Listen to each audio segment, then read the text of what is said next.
5년 전의 AI 투자의 관점으로 바라보면 안 되는 게 우리가 생각하고 있는 거야. 이런 얘기를 할 거야. 아, 그렇죠.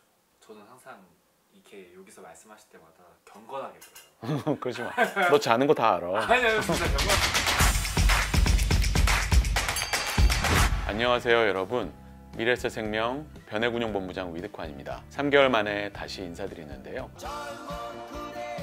오늘 이 자리에서는 MVP 운용에 대해서 말씀드리도록 하겠습니다. 2023년을 시작하면서 굉장히 많은 예측들이 있었습니다. 여기 재밌는 기사를 제가 하나 가지고 왔습니다. 대부분의 펀드 매니저들은 신흥국 주식 혹은 채권을 사라고 권고를 했다고 합니다. 단기적으로 시장을 보는 전문가들은 2023년 한 해의 주식시장에 대한 전망이 그렇게 낙관적이진 않았습니다. 저희 같은 장기 투자자들은 조금 달랐습니다. 상당 부분 가격에 반영될 수 있는 리스크가 아닌 아직은 반영하고 있지 않는 성장의 잠재력이 어디에 있을까를 보려고 노력했었는데요. 그리고 2023년 모든 전 세계 투자자들이 지목했던 단 하나의 숫자, 미국의 인플레이션이었습니다. 작년 한 해 로켓처럼 올라갔던 인플레이션이기 때문에 다들 걱정이 많았습니다. 이런 격언을 얘기하는 분들도 많았습니다. 인플레이션은 로켓처럼 올라가지만 깃털처럼 떨어진다. 하지만 깃털보다는 바위에 가까울 정도로 인플레이션은 아주 빠르게 안정화되고 있는 것들이 연초 이후 미국 주식시장 그리고 전 세계 주식시장의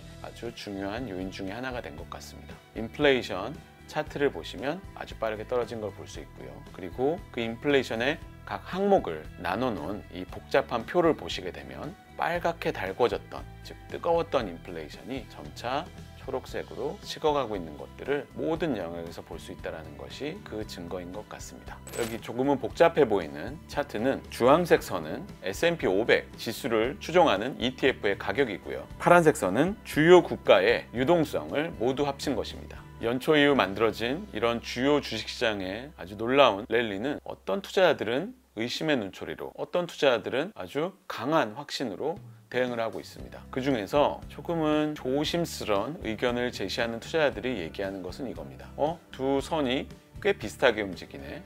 돈의 힘으로 올랐다. 미국의 유동성 그렇게 안 늘지 않았나요? 미국의 유동성은 SVB 사태를 통해서 간접적인 유동성이 조금 늘었습니다. 2023년 상반기를 보게 되면 일본과 중국에서 유동성이 공급이 되면서 전 세계 시장에 유동성이 꽤 많이 공급이 됐다. 이런 것들이 주식시장을 끌어올렸다라는 논리가 많이 나오고 있습니다. 상반기에 있었던 아주 가파른 주식시장의 랠리를 다양한 관점에서 해석할 수도 있습니다. 그 중에서 돌다리도 두드려 본다는 관점으로 이 랠리를 바라보게 되면 돈의 힘으로 올라온 측면도 물론 있습니다. 코로나 때 풀렸던 돈의 힘이 아니고요. 이번 2023년 상반기는 일본과 중국에서 생각보다는 많은 양의 유동성 공급이 있었습니다. 이런 것들이 주식시장을 끌어올렸을 수도 있죠. 하반기에도 지속될까라고 한다면 계획되어 있는 이런 유동성은 축소 국면으로 들어갈 것입니다. 2023년 하반기는 매끄러운 상승보다는 꽤 많은 변동성을 동반한 완만한 상승을 저희는 예상을 하고 있고요. 그런 사례로서 보게 되면 2019년을 봐도 유동성은 완만하게 줄어들었지만 투자자들의 기대가 나타나면서 미국의 주식시장은 꽤 상승했던 경험이 있습니다. 경기가 이렇게 안 좋은데 아직 해결하지 못한 문제들이 이렇게 많은데 주가가 이렇게 올라가는 게 맞냐라는 논리들도 많이 있죠. 저희는 이렇게 생각합니다. 경기가 모든 업종에, 모든 국가에 고루 퍼지기는 참 어려운 것 같다. 좋은 곳이 한정적으로 좁혀지는 그림이 펼쳐지고 있다라고 저희는 판단을 하고 있습니다. 그래서 MVP는 2022년 말부터 경제에 온기가 스며드는 유동성이 흘러들어가는 두 곳에 집중하는 그런 전략을 취해왔는데요. 첫 번째는 AI, 두 번째는 미국의 인프라 투자입니다. MVP는 두 개의 성장축과 균형을 맞추기 위한 포트폴리오로 구성되어 있습니다. AI는 여러분들도 모두 체감하시고 계시다시피 전혀 다른 차원의 투자 기회를 제공해주고 있습니다. 하지만 아주 소수의 기업들의 온기가 집중되는 경향이 있죠. 엔비디아. 그에 따라서 저희는 2023년 2분기를 기준으로 미국의 반도체 지수는 15%, 나스닥 100 지수의 20%, 미국의 대형 소프트웨어 기업들 지수인 iShares 소프트웨어 ETF인 IGB에 5%포인트를 투자함으로써 AI와 관련된 투자 전략은 약 40%포인트의 배분을 하고 있습니다. 그리고 저희가 주목하고 있는 미국의 인프라 투자, 이건 저희는 이런 관점으로 생각하고 있습니다. 모두 잘 알고 계시다시피 중국과 미국은 이혼한 것 같습니다. 지금 서로 가지고 있던 생산시설을 다시 자국으로 재배치하는 작업을 한참 하고 있죠. 이것은 블록화가 다시 진행된다. 재블록화라고 표현할 수도 있을 것 같은데요. 그래서 미국은 지금 현재 공사 중입니다. 우리가 전통적으로 알고 있는 도로, 항만, 철도 뿐만이 아니라 IT 인프라, 수도 인프라, 전력 인프라까지 거의 모든 영역의 인프라를 다시 만들어냄으로써 국가의 경쟁력을 높이고자 열심히 하고 있고요. 이런 부분은 굉장히 중장기적인 투자 기회를 우리에게 주고 있다라고 판단을 함으로써 재블록화라고 하는 테마에 투자를 하고 있습니다. 그리고 이런 두 가지 성장 테마의 사이에서 균형을 맞출 수 있게 미국의 인덱스, 배당, 시장이 조정이 있을 때 덜 조정받을 수 있는 S&P 500이라고 하는 보수적인 테마를 가져가고 있고요. 보다 방어적인 성향의 배당주 전략을 약 15%포인트 투자함으로써 전체 포트폴리오의 균형을 맞추고 있습니다. 그리고 너무 미국이 아닌 새로운 성장의 축을 가져가기 위해서 15%를 친디아에 투자를 하고 있는데요. 이뿐만이 아니라 안정적인 이익을 가져갈 수 있는 인프라를 운영을 하는 회사들에 투자하는 포트폴리오를 5%포인트 가져감으로써 성장을 추구하면서도 조금은 균형을 추구하는 포트폴리오를 지금까지 가져오고 있었습니다. 포트폴리오를 지역적으로 분해해 보게 되면 지난 분기건 이번 분기건 전체의 75%포인트 이상은 미국에 배분되어 있습니다. 저희가 지역적인 관점에서 미국을 선호한다기보다는 성장과 경쟁력이라는 관점에서 저희 같은 장기 투자자가 선호하는 기업들이 미국에 많기 때문에 나타난 결과라고 저희는 판단을 하고 있습니다. 즉 단순히 미국이 좋다, 중국이 좋다, 인도가 좋다라는 관점보다는 이런 새로운 투자의 트렌드에서 가장 수혜를 볼 수 있는 기업들이 미국에 더 많다라는 차원으로 이해를 해주시면 될 것 같습니다. 성과를 보게 되면 연초 이후에 지속적으로 확대한 포트폴리오들이 MVP 전체 성과의 상당 부분에 기여를 하고 있습니다. 미국의 반도체 저희가 15%포인트까지 늘렸고요.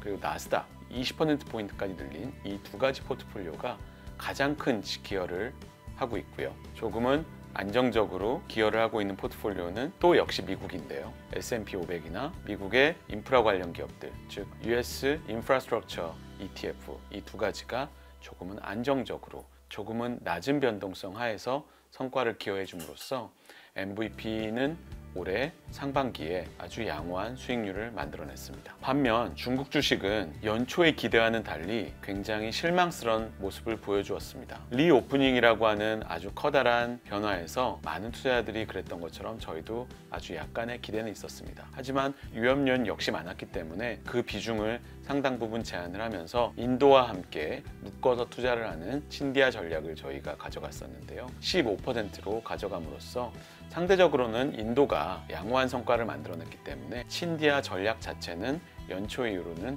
플러스의 성과를 기여했지만 다른 미국을 중심으로 한 전체 주식시장의 성과에 비해서는 조금은 낮은 성과 기여도를 보여주었습니다. 3분기 포트폴리오 변화에 대해서 말씀드리겠습니다. MVP는 지난 1년 동안 미국의 배당주를 편입함으로써 성장주가 만들어내는 변동성을 상당 부분 흡수할 수 있었습니다. 하지만 지금 시점부터 보게 되면 미국의 배당주에 많이 편입되어 있는 은행주를 저희가 다시 한번 생각해 봐야 됩니다. 들어보셨을 수도 있는데요. 미국의 상업용 부동산은 공실률이 굉장히 높다는 우려들이 나오고 있고요. 이런 것들은 언제든지 발현될 수 있는 위험 요인이기 때문에 이 부분을 선제적으로 저희가 대응한다는 차원에서 은행주가 많이 포함되어 있는 미국의 배당 전략을 전액 편출하는 결정을 하게 되었습니다. 10%포인트 가지고 있었는데요. 이를 저희는 미국의 S&P 500 5%포인트 편입을 하고요. 그리고 나머지 5%포인트는 본격적으로 삽을 뜨고 선거 기간이 다가옴에 따라서 프로젝트가 점점 더 탄력을 받고 있는 미국의 인프라 5%포인트를 추가로 편입하려는 결정을 하게 됐습니다. 하지만 3분기 한 분기만 보게 되면 그렇게 평탄하진 않을 것 같습니다.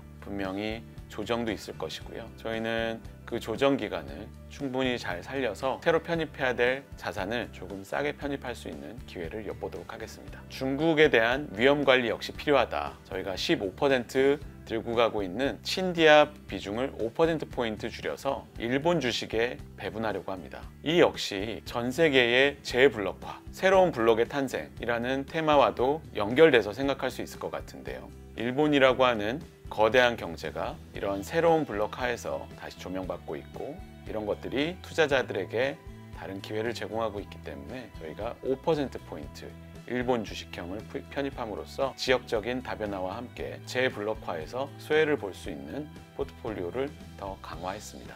결과적으로 AI 테마는 저희는 40%포인트 유지하고요. 재블록화에 따른 인프라 투자, 이 테마를 10%포인트 늘려서 20%포인트 투자하는 결정을 하게 되었습니다. 그리고 균형추를 맡은 포트폴리오는 10%포인트 줄이는 결정을 하게 되었습니다. 채권은 변한 게 없습니다. 여전히 금리 방향성에 대해서는 불확실한 측면이 남아있고요. 국내 채권의 금리는 꽤 매력적인 수준을 유지하고 있습니다. 그래서 저희는 60% 국내 채권을 가져가고 있는 현재 MVP 채권 포트폴리오를 그대로 유지하는 결정을 하게 되었고요. 이런 부분들이 안정성을 제공함으로써 전체 MVP 포트폴리오의 변동성을 줄여주면서도 이자 수준은 상당 부분 만들어낼 수 있을 것으로 기대하고 있습니다. 2023년 상반기를 마무리해 본다면 저희가 늘려왔던 투자는 그 시점에는 불확실성이 꽤 많았던 것 같습니다. 1분기, 2분기는 좋지 않을지 몰라도 장기간 보면 좋을 것이다. 확신을 가지고 늘렸던 투자가 결국엔 좋은 결과를 단기간 만들어냈습니다.